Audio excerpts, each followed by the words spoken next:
that won't let go. Walk through the fire, His name lifted higher. Nothing can ever separate us from the love of God. Those not awaken, whose faith may shaken, and only through Jesus is free. Eternity stays, even when everything's crumbling. Don't give up, fight to hold on. We must ignore the voices that come for surrender. It's always darkest just before dawn. Even when your heart is tired and broken, we have a Redeemer who loves us, protects us as we walk through the fire. His name lifted higher. Nothing can ever separate us from the love of God. Those not awaken, whose faith may be shaken, only through Jesus is freedom. Eternity, chaos, distractions, corruption.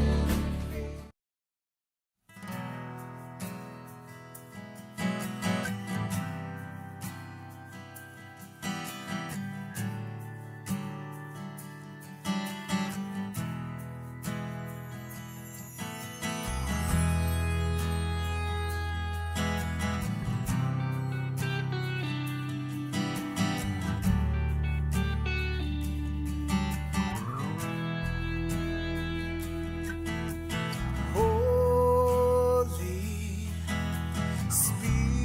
Spirit,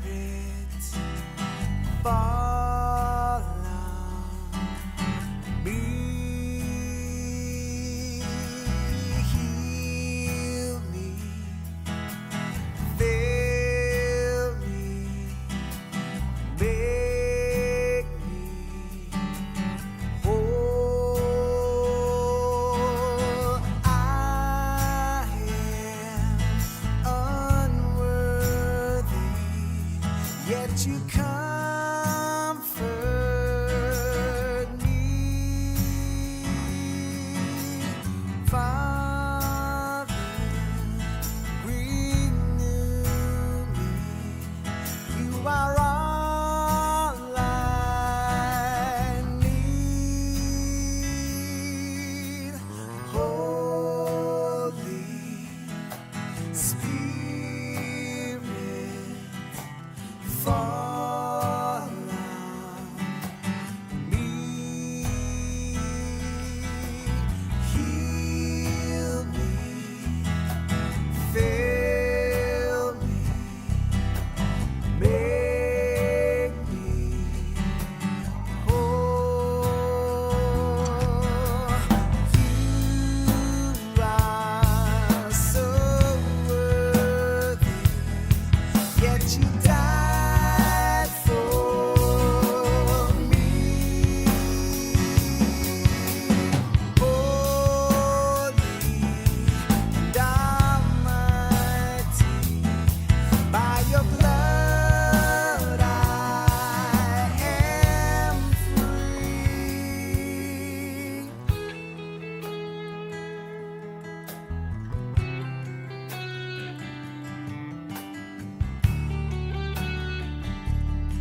Hello, it's Bill Donahue at Discerning Truth. I get so into here worshiping and praying, waiting for the song to end, that I almost forgot to turn on the hit the button and switch to go live.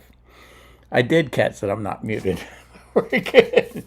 So, if you're new here, my name is Bill Donahue, better known as Donahue Papa on a lot of places.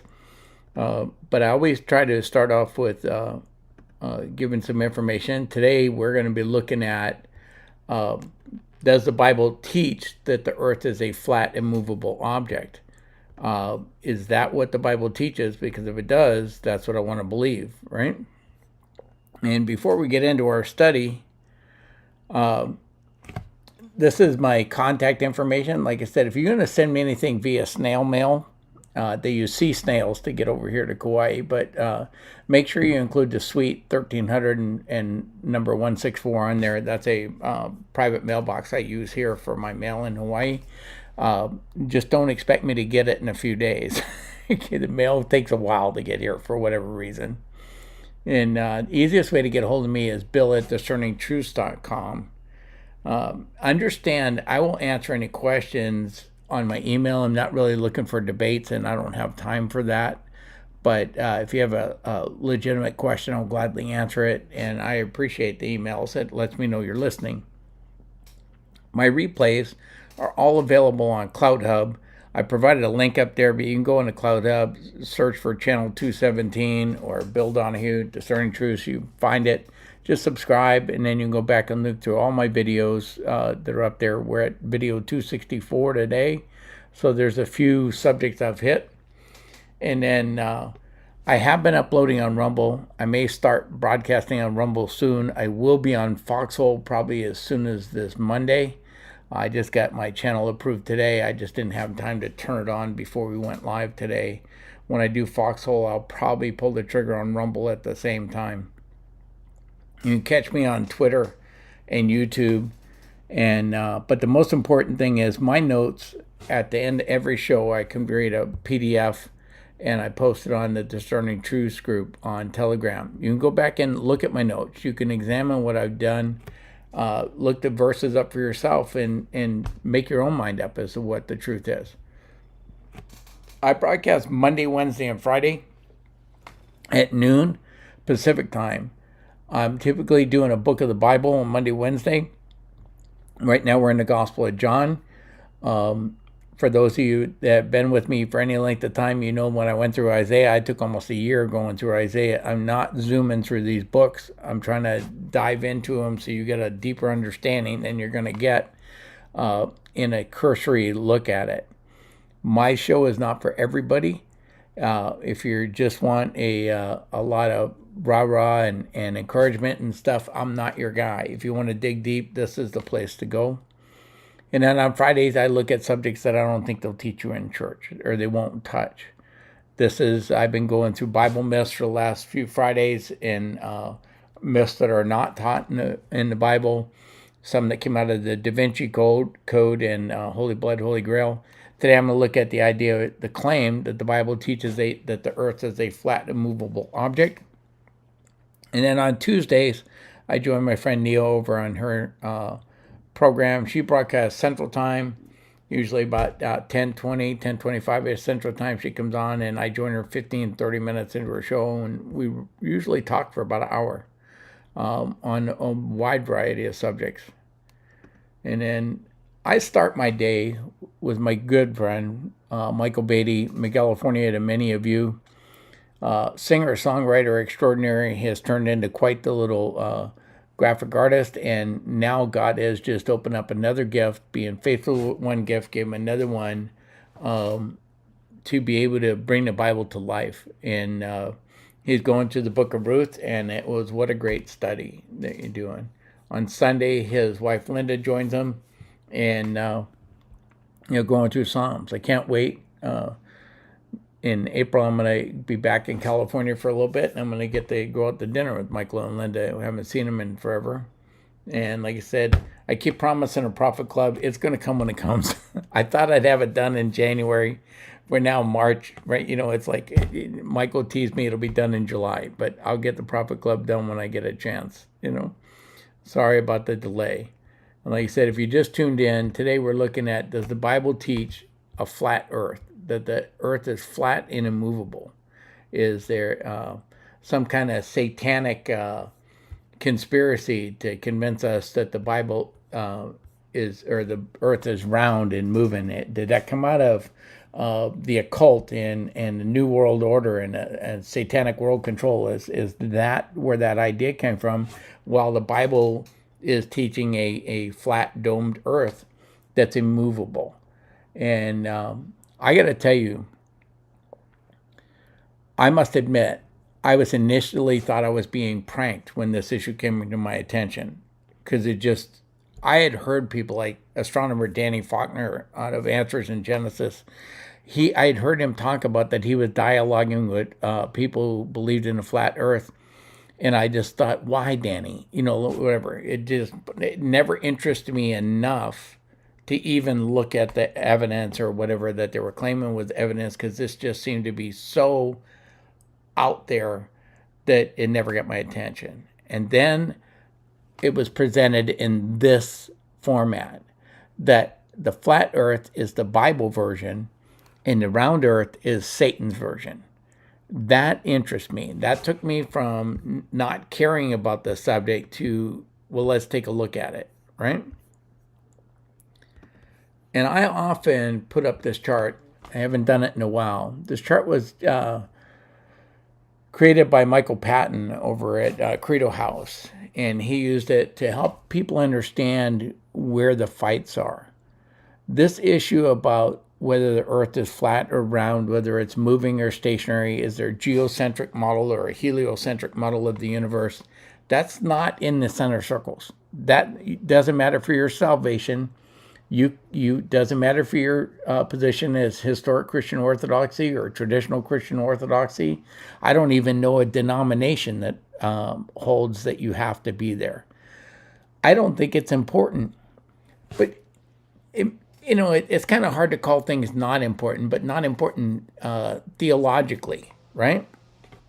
And then, this is clearly in the outer circles, and I'm okay if you want to say it's important but not essential, or not important or pure speculation, but it's clearly not something Christians should be dividing over, right?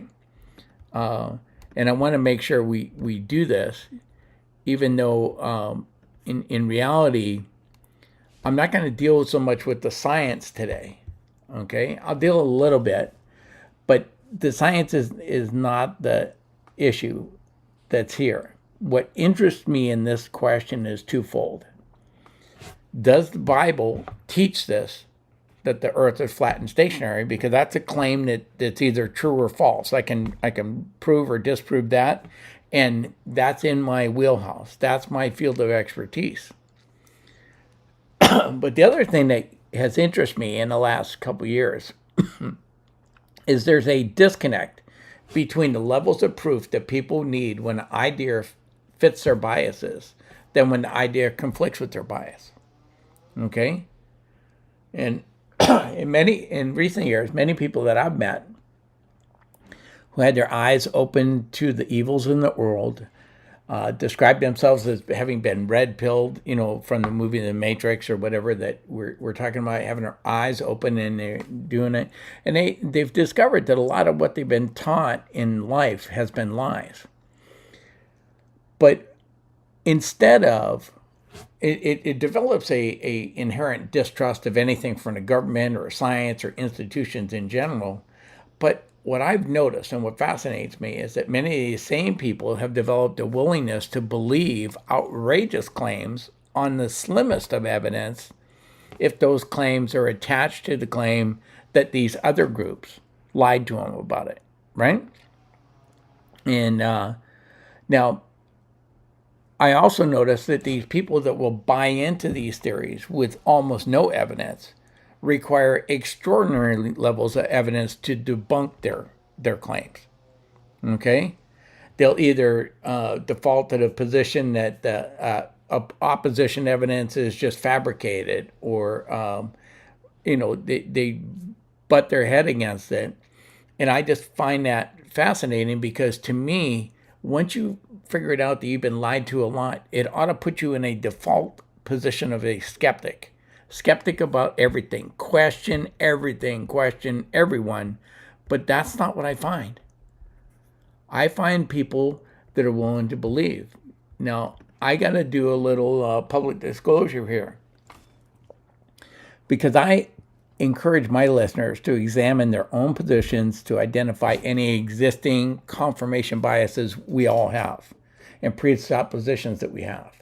And I got to admit that I find the supposed proofs of the flat earth proponents to be so inane and so bad Bible exegesis and so bad at their evidence that it was hard for me to take them serious. I'm coming at, and I try to take their claims seriously and not be condescending to them in my responses and to do this. And I feel like I may have failed in that because I'm telling you, I'm not hiding my hand here.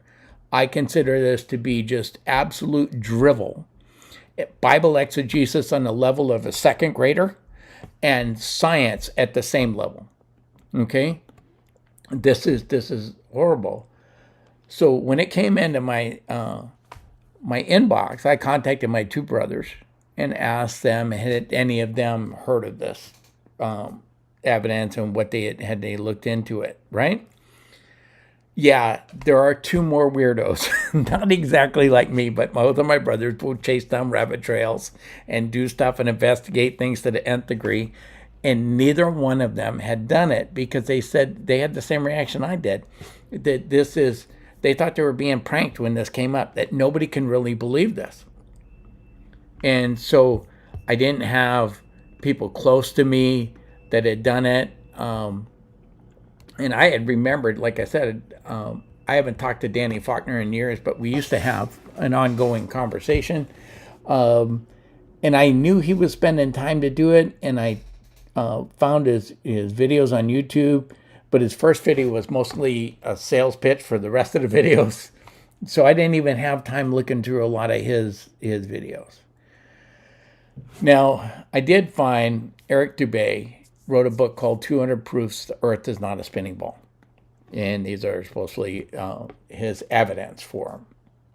And then what I always look for is once you read somebody's proofs, you look for the counter evidence. Did somebody rebut them? And I found rebuttals to these proofs on the link I provided, right? In this flat earth area. And it's in the rebuttals. And this guy takes all of the 200 claims and then provides you links to scientific experiments that refute it, links that explain why they misunderstand the science that they're talking about, that they don't understand the difference between water seeking its own level and the idea that water may hold to a round earth and have an equal amount of pressure on it and not level as in a flat line. They don't understand what it takes to fly planes at high altitudes. There's a lot of stuff here that he'll provide links to that are helpful. You want to look that up, you're more than welcome. It's not the purpose of this stream. I'm not here to debunk the junk science. I'm not here to do this. What I'm looking for or looking at, the only scientific claims I'm going to give you are stuff that you can examine with your own eyes. You don't need any special training, any special knowledge, and you could debunk the flat earth theories in 5 minutes. Okay? The moon is the first bit of evidence that I'm going to look at. And we all can make 5 observations of the moon. The moon is round, right? Even flat earth proponents agree the moon is a sphere, right? In fact, the sun, the stars, and other planets can be viewed as a sphere. And I have a little meme for this, and I just thought it was funny, but I just want you to understand, this meme has the little Earth as a square floating around out with all the other round planets. And not to take them too discount their position too much, but this is really the ridiculous nature of their claims. And I'm going to leave that meme up for a second. So just understand with the moon on the Earth, right? Actually, let me go back to the slide. Let's do it this way. It'll be easier for you. No matter where you are on the Earth, the moon appears the same size. But if the moon was rotating around the equator or North Pole, depends on which flat Earth model you think it does, right? It would appear different sizes the further north or south you go, but the moon appears the same size whether it's viewed from the equator or the uttermost north or the uttermost south. It is the same size. Now, they claim that the moon is about 3,000 miles above the Earth. If it were, from the time it came up and crossed across the sky and went down, it would change size by about 40%. Okay? It would get increasingly larger throughout the night and then increasingly smaller. That doesn't happen because the moon is 250,000 miles away. The difference from any point on the Earth to the moon in a straight line is only about 18 miles. That's such a minor difference. That's why the moon appears the same size, because it's not 3,000 miles away. It's such a long distance away that the difference in our perspective is minimal, right? And so this is what you can observe. And those are the first two things you can know about the moon. And those two things alone should be able to show you that the flat Earth claims about where the moon is in relation to the Earth are false, right? The moon always rises above the horizon in the east and moves to the west across the sky and then drops below the horizon on the west, but remains the same size the whole way across the sky. And like I said, the moon would be 40% larger as it crossed the sky. It would also never go below the horizon because your observation viewing point would always keep the lowest the moon would ever get is about 14% above the horizon on either side. The moon would always be visible and never go below the horizon if the flat Earth model were correct, okay? And no matter where we're on the Earth, we always observe the same side of the moon, okay? And the orientation. Our orientation of that side changes from where we're standing, but the same side shows up. So here's the flat Earth rebuttal to this. They said it's like stick a picture to the ceiling of your room, move around the room, your observation of the picture, your perspective changes, but the picture doesn't. The problem is the moon isn't flat. Even they admit it's round. Now take a basketball and paint in between each of the lines of the basketball a different color. Cut it in half and screw the basketball to the ceiling and walk around the room, and you're going to see different colors. You're going to see different sides of the basketball because it's not two-dimensional, it's three-dimensional. Do you understand this? So the fact that we see the moon the same side, no matter if you're in South America, North America, Africa, Europe, and on any given night, you take a picture of the moon, you will always see the same side of the moon, and that would not be true if the Earth were flat and the moon was 3,000 miles above us. Do you understand this? Okay, so you don't need to be a scientist. You don't need any special equipment. You can do that from your own observations, okay? The moon has a circular shadow on it that moves across the face of the moon during each lunar month. You get a full moon, a partial moon, half moon. You can see that circular shadow on the moon. The shadow is not flat. If the shadow is caused by the Earth, and the Earth's shadow moved across here, you'd get a flat line, or depending what shape you think the bottom of the Earth is. Some of them have like jagged dirt underneath there, but that's the shape of that shadow. But the shadow is round, indicating what's casting that shadow is round. Okay? Now, their counter to this is that there's a shadowy object that nobody's ever seen that is so close to the sun that it's that shadowy object that's casting the shadow on the moon, not the Earth. So this, when a hypothesis needs to invent something, like something that nobody's ever seen, nobody's ever experienced, you can't even infer it from any scientific experience. You come up with this idea to explain a phenomenon. The problem is not that the phenomenon's wrong, but your theory is wrong. When naturalists try to create the Big Bang to counter out the God created the world, they found out they don't have enough matter or enough energy to do that Big Bang. So they came up with this idea called dark matter that accounts for more than 90% of the universe. Dark matter has never been observed, detected, even inferred in nature. It's not there. But their model doesn't work without it. So the naturalists invented out of whole cloth dark matter and dark energy. That's exactly what the flat earthers do. They can't explain the shadow on the moon if the earth is not round. So they invent out of whole cloth this shadowy object and they say that the reason that you can't see it is because it's so close to the sun, that shadowy object, that you can't see. Okay. The next thing that I'm going to talk to you about is the Coriolis effect, and that's because I did long-range shooting and very long-range shooting for years. My eyes were getting going. I don't do as much of it as I used to anymore. But when you do long-range shooting, there's a thing called the Coriolis effect, and it's caused by the rotation of the Earth. It is a very minor impact on bullets that are fired short distances.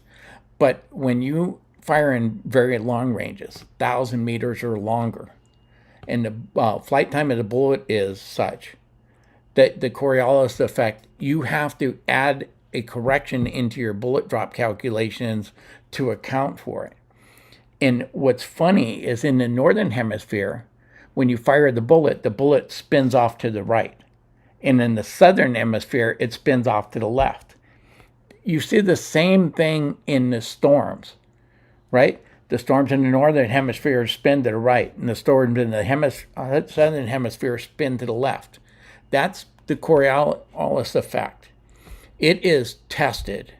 The basis of science is replicable experiments. This claim of the Coriolis effect is tested by thousands of shooters firing tens of thousands of rounds every year and has never failed to be true. This would not be in effect if the earth were flat and immovable. Okay? So this is crazy. Now, my next thing is you'll have to use your own examples because I'm using Hawaii and the fact that I'm blessed by living here. My home's about 400 feet above sea level, but close to the beach. We look out towards Oahu, but Oahu is 100 miles away and I can't see it. Even with a 1,000 power spotting scope, I cannot see Oahu on any given day. But when there are certain atmospheric conditions, a mirage of Oahu shows up on the water on the horizon. Now, Oahu's not sinking and disappearing for days or weeks or whatever, and then coming back up and suddenly happening. This idea of these mirages showing up, they've been documented many times. There are cities been photographed across the lakes from Chicago, things that are too far to see that suddenly on certain days you can spot them. Okay, and you getting a special camera doesn't let you see these. I'm telling you, I use a 1,000 power spotting scope. You cannot see Oahu. Okay, it's just over 100 miles from here. It does not show up, but then it does show up occasionally. And the reason it does show up is a refraction. In that, what the flat earthers do is they will take pictures of cities that you shouldn't be able to see that are beyond your normal vision, and then not account for light refraction, and then claim that proves their thing. And this shouldn't say Miami Canyon, it's Waimea Canyon. I'll fix that as we're going. So on the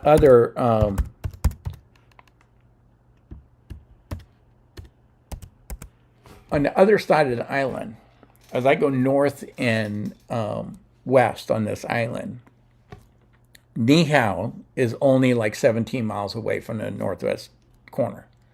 So as soon as you're on the south side or the southwest side, as soon as you're on the south side heading west, you can see the mountains on top of Nihao. I mean, it's visible out there, and it's probably 25 miles when I first see it. But I only see the upper part of Nihao, and doesn't matter how close I get to Nihao, I don't see the whole thing. But if I back up and I go up the mountain from Nihao and go up Waimea Canyon to where I get a higher elevation and changes the angle I look at, now being further from Nihao, I can see the beach on Nihao. That makes no sense if the earth is flat. That moving further away lets you see something. Okay? It does make sense if the earth is curved and that portion of Nihao that I can't see from the beach is below the horizon. But when I get higher elevation, I'm now looking over the horizon and can see the beach again. Make sense? So I have this. And if you have something in your area that is a large enough object that you can see from miles away and you have the ability to change your elevation to look at it, you can prove this yourself. You don't need scientific training. You don't need some special camera. You don't need any certain evidence to do this. You can test this yourself and prove that the earth is not flat. Okay? So that's the end of my little science rant because, like I said, I try to stick to what I know. And what I know is the Bible. That's where my expertise is, and that's where we're going to go. So the question comes out, does the Bible teach the earth is a flat, immovable object? And I'll give you some of the proof text. Deuteronomy 13:7, Job 28:24, Jeremiah 16:19, Psalm 48:10, Proverbs 30 verse 4, all speak of the ends of the earth. But rather than understanding that this is a metaphor, which it clearly is, talking about the uttermost parts of the earth, the ends of the earth, you can look up those passages. They're all metaphors. I've talked to you guys at nauseum about not taking the Bible hyper literally because it's not the way it's written. I've given you proof after proof that that's the case, right?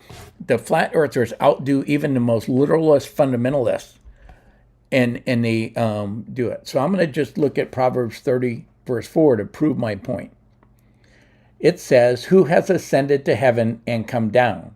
Who has gathered the winds in his fist? Who has wrapped the waters in a garment? Who has established the ends of the earth?" So clearly, God is the spirit. He does not have fist, right? Doesn't have a body, doesn't have fist. This is a metaphor, right? God as a spirit doesn't need a garment. He doesn't have garments to wrap up the waters with either. So now we have one metaphor followed by a second metaphor. But when you get to the establishment, the end of the earth, suddenly we're going to take that portion of this sentence and say it's literal. Okay? This is ridiculous. This is why I have a hard time taking these people seriously. And I know some people are dead serious about this subject, and I don't mean to be insulting you or condescending. I can't help it because this is stupid beyond belief. Okay? Let's just go. Sorry. Isaiah 11:12, Ezekiel 7:2, Revelation 7:1, and Revelation 20 verse 8 all speak of the four corners of the earth. Therefore, the earth must be square, like that meme I showed you, right? But Proverbs 8:27, Job 26:10, and Isaiah 40:22 said the earth is a circle. Now, sometimes that word circle can mean a sphere, or it could mean a circle like a coin, okay? And when you try to tell them that Job describes the earth as being a sphere hung upon nothing, they will point that out in the Hebrew. That word can also mean like circle, like a flat coin. So I'm not saying that the Bible demonstrably states the earth is a sphere, but in two instances, you got the Bible describing the earth having corners and the Bible describing the earth being a circle. Both can't be true because circles don't have corners if you take them literally like that. But the four corners of the earth are like the ends of the earth. It's the same kind of idiom. It's an expression. Okay? And if you want to take this real literally, Job 38:13 says the earth has a skirt. So now just picture in your mind a square or flat earth with a skirt hanging off of it. Okay? This is crazy. You know, where do you want? Is the earth a square? Is it a circle? Does it wear a skirt? And this is why I have a hard time taking people credible that say, the person in my recent discussion said, I've been looking into this for 3 years and I can't find any refutation to their point of view. None of these took me more than a few minutes. Okay? Psalm 74:12 and 14, taken literally, would also indicate that God goes slay sea monsters. Does anybody think that's the case? Now, I've taught in a previous stream about Leviathan and Behemoth, about being chaos monsters that are used in the Bible as basically a metaphor for evil. And it talks about them, and God actually puts hooks in their jaws, goes fishing for them, guts them, and if you pay attention, it's Leviathans, what you eat at the marriage supper of the Lamb. Okay? It's your food, so look forward to that banquet. Okay? You want to take that literally? That's the kind of nonsensical biblical interpretation you're going to come to. Okay? 2 Samuel 22:14, Psalm 18:13, Psalm 29:3 and 4, 77:18, Job 37:4-14, Job 49, and Revelation 14:2 all say God's voice is like thunder. Do any of you hear God's voice during the storm? Is that what you think God really sounds like is thunder? Is that how you interpret that? Or do you understand that to be talking about God's voice coming across as a big booming voice? That it wasn't some still, quiet voice in those experiences, that it came across like thunder. Okay? If you understand that, you're a better exegetical student of the Bible than any of the flat earthers, because they don't. Okay? Now, Psalm 93:1, Psalm 104:5, Job 38:4, and 1 Chronicles 16:30, and 2 Samuel 22:16 all speak of earth being immovable or built upon a foundation. And if you're built on a foundation, foundations aren't usually movable, so that implies immovability. Okay? When you look up those verses, it's clear they're metaphors. Okay?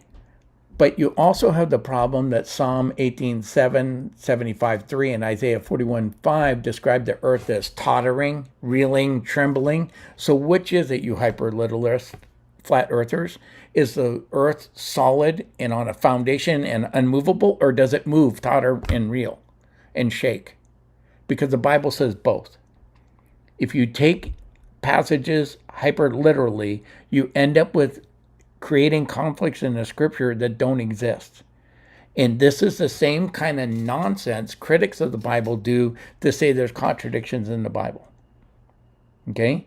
But these are supposedly Christians defending God's word, and this is what they do to the scripture. Okay? Job 26:11 says that the pillars, even the pillars of heaven, I didn't go over the pillars of earth, but it talks about earth having pillars too, supposedly holds up that firmament, right? But even the pillars of heaven tremble. So if you take this and other passages literally, you got to imagine heaven's a physical place held up by pillars, right? And that they're, even heaven shakes from that. Okay? Ecclesiastes 1:5 describes the sun rising and setting, so that can't possibly be phenomenological language, right? It must be describing a geocentric model of the universe. Are you kidding me? The Bible does a lot of descriptions of things in a phenomenological point of view. We still speak of the sunrise and sunset in our language today because it's the way we observe it. It doesn't mean that there's a geocentric model of the universe, right? And now that we know something about Einstein's theory of relativity, everything, the motion of everything is relative to the other. It's kind of hard to argue for or against either model because we're all moving. But the Earth is moving around the sun and the moon around the Earth, but not on a flat plane like you normally see it drawn. It's a pretty beautiful animation of the world as it moves. Job 37:18 says that the sky is hard like metal. Okay?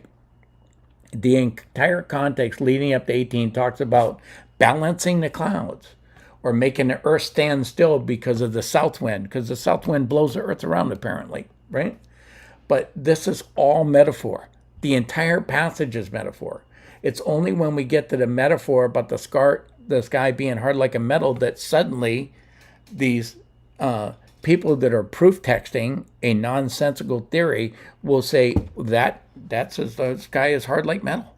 The Bible teaches it, right? There's a big old metal dome over the earth. You know, this is why I had such a hard time tackling this subject, because I can't even force myself to take these people seriously because their arguments are all this bad. Okay? Now, here's one of their arguments to prove the earth is flat. Matthew 4:8. And again, the devil took him, Jesus, to a very high mountain and showed him all the kingdoms of the world and their glory. Right?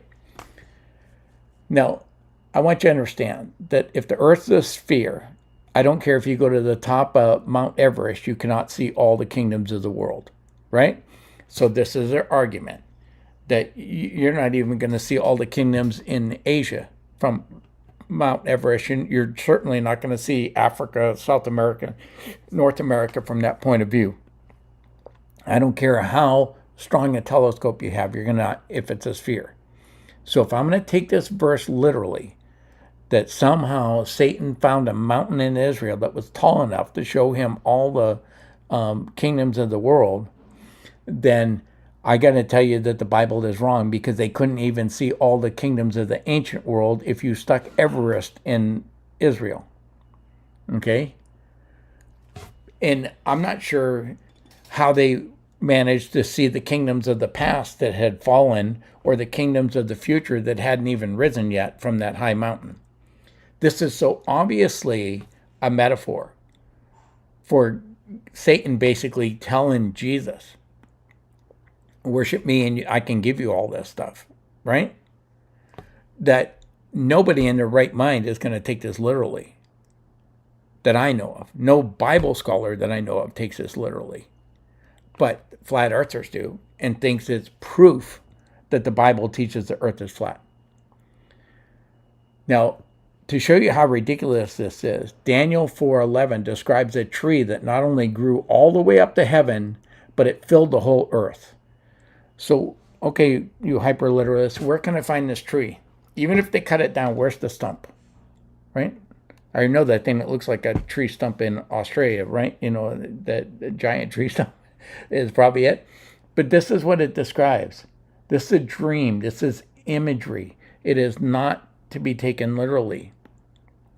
Genesis 11:4 and the Tower of Babel story describes the Tower of Babel reaching up to heaven. How high is that dome in your theory? Right? At least some proponents put it at 31 miles above the earth. Okay? That's one tall skyscraper in the Tower of Babel, because Burj Khalifa is the tallest building today in the world, and it's less than half a mile tall. But this is 31 miles, right? That's 62 times as tall as the tallest modern structure in the world, if you're going to take this. But this couldn't possibly be hyperbole, because these hyperliteralists will tell you the Bible doesn't use hyperbole, but I can show you it uses hyperbole all over the place. Okay? This is nonsense. I'm telling you, this is my best description of this is a coloring book level of biblical exegesis. It's horrible, right? So my question is, why would anybody believe this nonsense? And there are people that are otherwise smart. And this AA, not AA number, it is a number, or there are a number of myths being spread around the community. Okay, and I'm describing a community that describes yourselves as red pilled. Okay, if you're saying that you're awake to the truth, but in that community are a lot of myths that are being spread around that are just as ridiculous, maybe more ridiculous to this than this. You know, the reptilians and other stuff that's being spread around is nonsense. And this is the phenomenon I find most fascinating. What is it about human nature that when some people find out they've been lied to on so many things, and I agree we have been lied to on a lot of stuff. I don't think history is what we've been taught. I think there's a lot of stuff that is been fabricated. But that just makes me be skeptical about everything. Why would you suddenly be buying into things with very, very thin levels of proof? It took me more research to debunk the Khazarian myth and some of the other myths I've looked at than it did the flat Earth. This is so obviously bogus. It took almost no time at all. Now, I've dealt with other unsubstantiated myths, and so this is just the tip of the iceberg. So please, in the three flat earthers, don't take me literally. There's not an iceberg with a point that I'm at the tip of, okay? There are false prophets spreading hope and claiming that they got their information from God. Ram God. Boy, sorry. I did proofread these, and if you're new to me, I'm the worst typist and worst proofreader known to man. I only catch things when I'm live on the air. But it seems that no many times their predictions of these false prophets have failed. People are still listening to them. Then there were a bunch of anonymous people claiming that they could decode encrypted messages.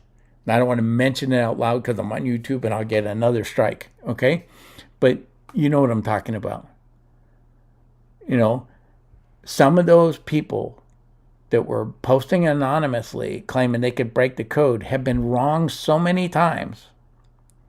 I'm not sure why anybody would believe them anymore, okay?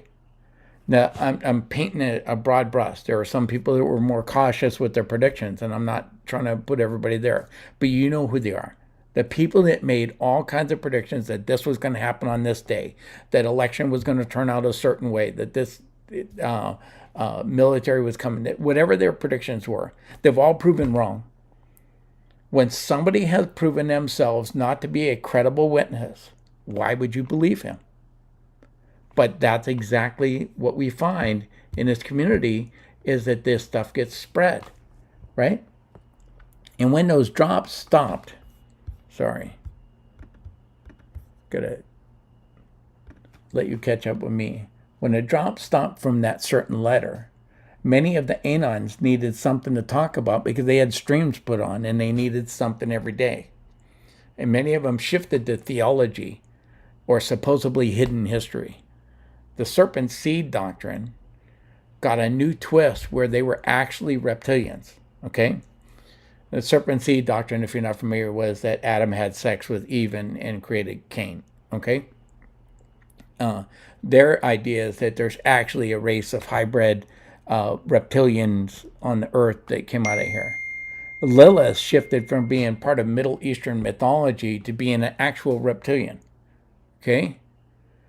We supposedly have special forces killing reptilians and engaging in nuclear war in tunnels far further underground than the deepest mine in the world. Now, when you run across these claims and you ask them how they're managing to deal with the temperatures and pressures that would happen at that kind of level, you don't want to confuse them with any facts, okay? Because they're convinced this is real. Now, I will give you one example of what I mean by people dropping all semblance of skepticism or critical thinking when it comes to these myths. In a recent online dialogue, I was sent a new official map of the world from 1890 that was intended to show that prior to 1890 and before, map showed a flat, round Earth. And I have that map, but I'm going to put it up here for you while I keep talking. Okay? The map on the left is what was sent to me. okay? And it shows the map. Now, all flat maps have distortions in them, okay? But I just want you to understand, it didn't take me long to figure out where this map came from. Alex Gleason, and this map says it's by Gleason, okay? On the very top of it, it may be hard to see on the slide, but you can blow it up when you get my PDFs later. It is Gleason created this map for a book arguing for a flat Earth in 1890. It isn't an official map created by any official thing. It's not there. It was a flat Earth nut who created this map and put it in his book to peddle his theory. It is not official in any sense of the way. But if you can see the lines in the circle, and I'm hoping you can, but I want you to understand that a circle has 360 degrees, right? If you divide, there are 24 time zones in the world. So if you divide by 360, every time zone encompasses roughly 15 degrees of longitude around the world.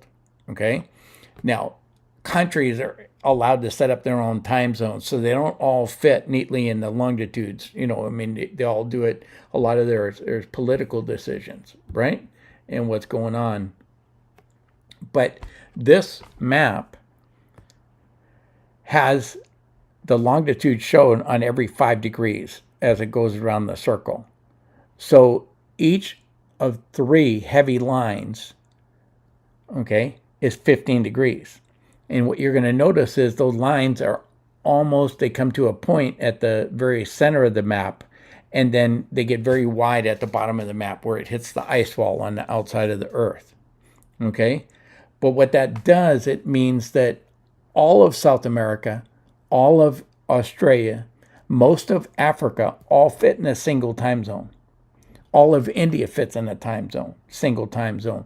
Most of the United States, with the exception of the very western coast of California and a little bit of Maine, all fit in one time zone. You and I know this is not the case. Any of you that have relatives in other areas know there's time zones. I was talking to you about, I'm in Hawaii. There's currently a 2-hour difference between California. When daylight saving starts, it'll be 3 hours, but the time zone difference is 2. It's another 2 hours to get to Neil. So there's a 4-hour difference, right? It's a 5-hour difference from here to my relatives in Massachusetts. So this is, this to be true, that these time zones shown on this map are false. That the longitudes here shown do not match what you can see with your own eyes, what you can experience with your own self. So this is absolute nonsense, but they put it up there. And that's what I'm saying is this person sent it to me as proof that was here. He did nothing to go investigate where this map came from. Is it really official? Did it do that? Who made the map? What's going on? It was set aside all critical thinking to accept something that is easily disproven. Now, it didn't take me hours searching through shelves of dusty libraries to find the origin of this map. It was a 2-minute online search to find it. That book is still available. You can get the book, okay? It's not some out-of-print book. This evidence, you can verify yourself, okay? And I apologize again if this scathing review insulted any flat earth believers. But I felt like something more confrontational was needed here, right? If you want me to take you seriously, don't give me evidence that's the equivalent of showing me pictures of Santa Claus and claiming that he's real, okay? That's what this is. This is that level of thinking that you're going to tell me, look, I have all these cards addressed to Santa Claus. There's pictures of Santa Claus. I got all this stuff. There's songs written about Santa Claus. Therefore, Santa Claus is real. That's the level of argument that is used by flat earthers. You want me to take you seriously, you got to up your game, because this is total crap, right? And then if you're a Christian, please stop spreading myths that you have no evidence for. Stop it. Stop it with the reptilians. Stop it with this flat earth. Stop it with stuff. We are selling the most incredible story known to man, that God became human, took on a ton of human flesh, took upon himself our sins, died for us, and then rose from the dead. That is the most incredible story anybody has ever heard. And if you want to be believed in that, you better tell the truth in other things. And if you prove yourself to be a gullible purveyor of myths, why would anybody believe you when you give them your testimony about Jesus? Right? That's the damage this does. Is it ruins the credibility for the gospel, and it not only ruins your credibility for spreading these myths. You paint all Christians as people who are gullible that will believe anything when you spread those myths. That's why this was important to take on, because this needs to stop, people.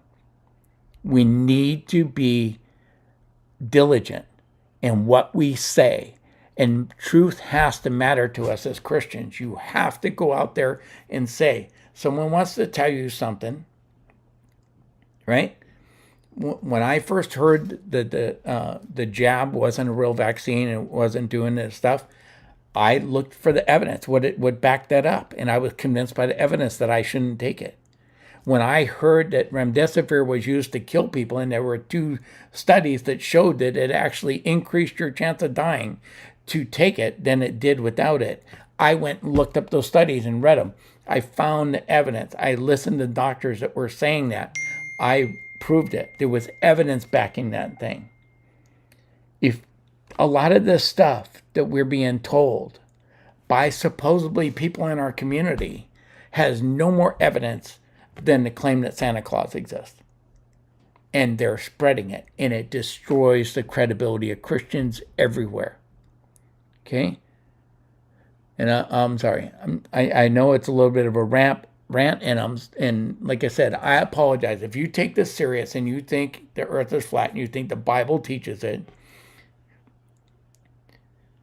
I was torn between trying to handle you in kid gloves and be really nice and keep a polite attitude, or just slamming you to try to knock some sense into you. And I went obviously a different direction. It's not my goal to make you feel bad, but you have been duped. You have been duped with some of the worst evidence I've ever seen. So with that, I'm going to put on a video and try to read the chat, and I'll come back and see you in just a minute, right?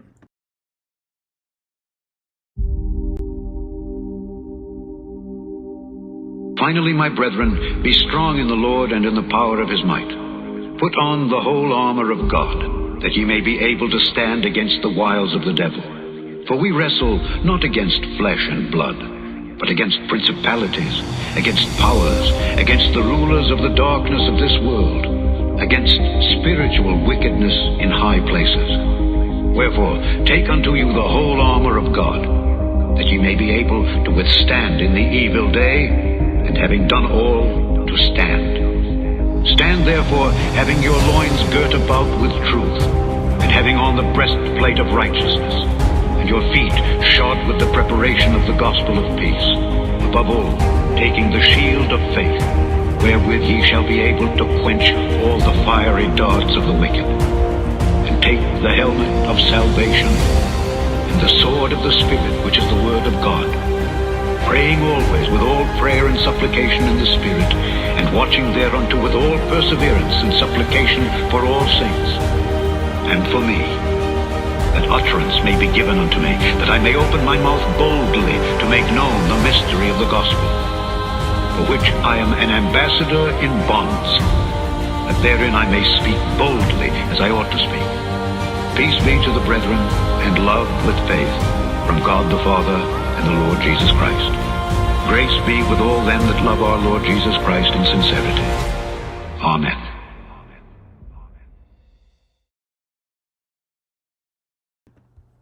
Okay, I'm back.